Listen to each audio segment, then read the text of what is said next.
New year, new me. For many of us, the new year represents a time of reflection on our journey, on where we are, and mostly on where we want to go. It's a season where many of us want to turn a new leaf, where we want to grow in various facets of our life. And it is all good to set resolutions. It is a very healthy practice.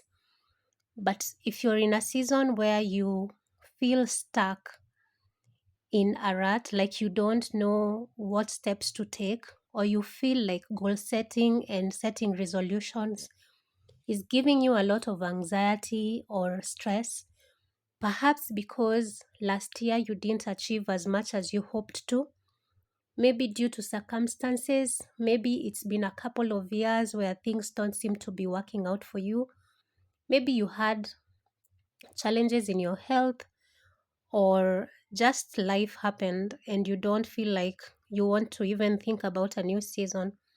This is some insights. These are some insights that can help you to do your goal setting in a way that is um, building to yourself, in a way that is gentle, in a way that is more sustainable. So, some of the reminders I'm going to share will help you to set your goals from a place of rest, from a place of embracing your unique journey as an individual, from a place of understanding that sometimes things don't work out as we want them to, but also from a place of knowing that progress requires you to keep moving forward, even if it is slowly.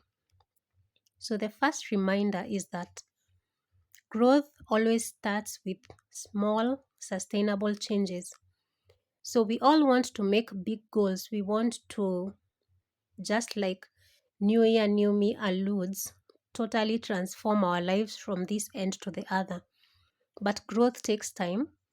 And this time, as time passes, what you want to do is to make small, sustainable changes. You want to create small habits in your daily routine that you consistently practice until you start to see that growth. So, for instance, if you're looking to lose 10 kgs this year, you can start by doing things like rearranging how your plate looks like daily. So, this can be watching what you eat, for instance, adding the protein content and the vegetable content and reducing the starches over time. And you can keep doing this until you see some change. Because when you want to make big leaps and do things that are way out of your routine or your norm, for example, you get into intense workouts, perhaps you don't even have the time to do that because of your other requirements in life or your how your time looks, then you can get discouraged if you fall off that. But if you include in your routine small sustainable changes, and because you might not be looking to only change your weight this year, you might be looking at many goals. So if you make small sustainable changes for every facet of your life, if it is spiritual, if it is relational, if it is financial, then it is easier to keep track without getting overwhelmed. The second point is that success is not perfection.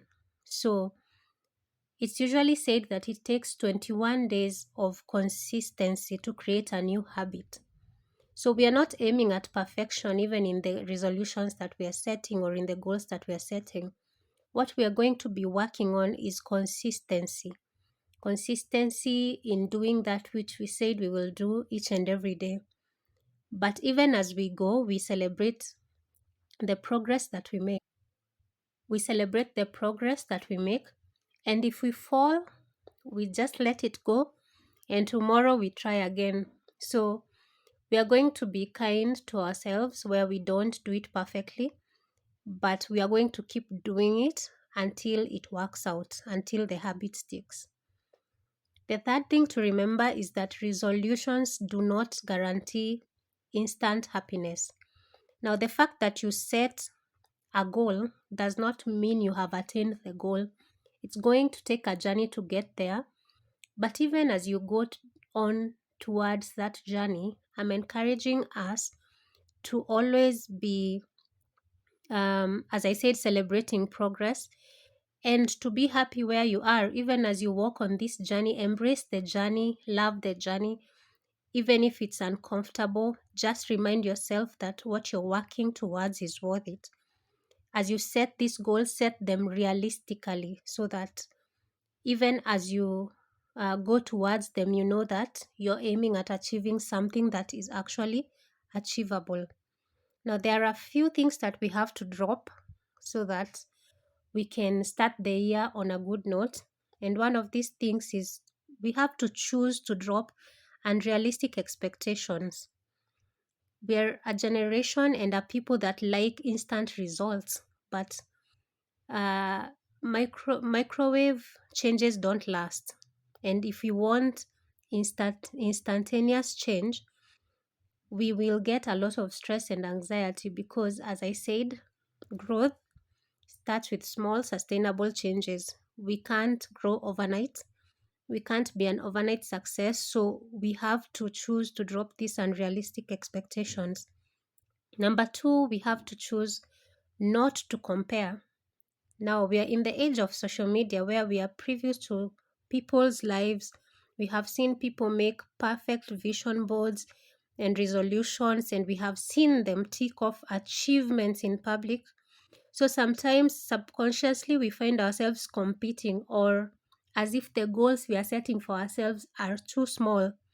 Now remember, every one of us has a unique journey, and we have to let go of this self-criticism. Your journey is your own. Your goals are your own. Your path is your own. Each of us is unique, and we have to embrace this, and we have to stop comparing our lives with other people and focus on the journey that is ours. The third thing we are going to drop as we make goals for the year is we are going to choose to drop the past. Now, setting goals means first sitting and reflecting on what you wanted to achieve the previous year and how far you are. But we don't want to turn this reflection into self-condemnation, into being stuck in the past. Of course, unless you want to turn into a pillar of salt like Lot's wife. But once you reflect, what I want us to do is to drop dwelling on what didn't work. And we want to pick the lessons that we have learned along the way, and we want to use this to move forward. We want to learn from that experience and to move forward. We are all human, we are all imperfect. Our journeys are not perfect, but we cannot keep dwelling on what didn't work. What we want to focus on is what we want to achieve and where we are right now and what we can do towards that. So, perhaps you haven't achieved all you set out to last year, but consider this year a new chance to do something new. I wish you a happy goal setting. This is Mary Frida Kiaira of Right Life Kenya. I want to encourage you this year to, even as you sit and reflect, to sit and reflect on your own mental health, on how you take care of your mental health, on how you nurture your mental health, and set a few goals that are related to your mental health. Maybe you need some more self-care. Maybe you need to be eating healthier. Maybe you need to take care of your physical health. Maybe you need to sleep better. Maybe you need to seek help. Maybe you need to talk to a counselor. This year, let it be a year where you nurture your mental health, where you nurture your connections and your networks and those support systems that you have. Let it be a year where you prioritize taking care of your mind and your body. I wish you a happy new year and a prosperous 2026.